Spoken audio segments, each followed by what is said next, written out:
పిడికిళ్ళతో మన్నే నాపై పోస్తూ ఉన్నారే.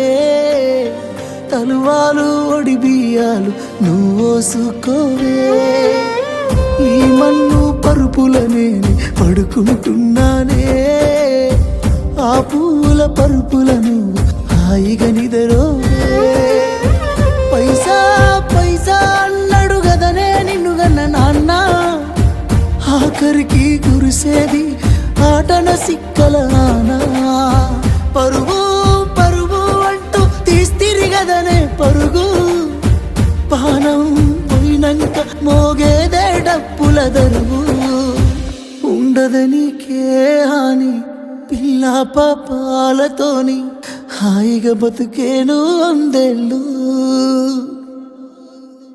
నువ్వు పూలు అల్లుకొని పోతున్నవే అత్తగారింటికి. నే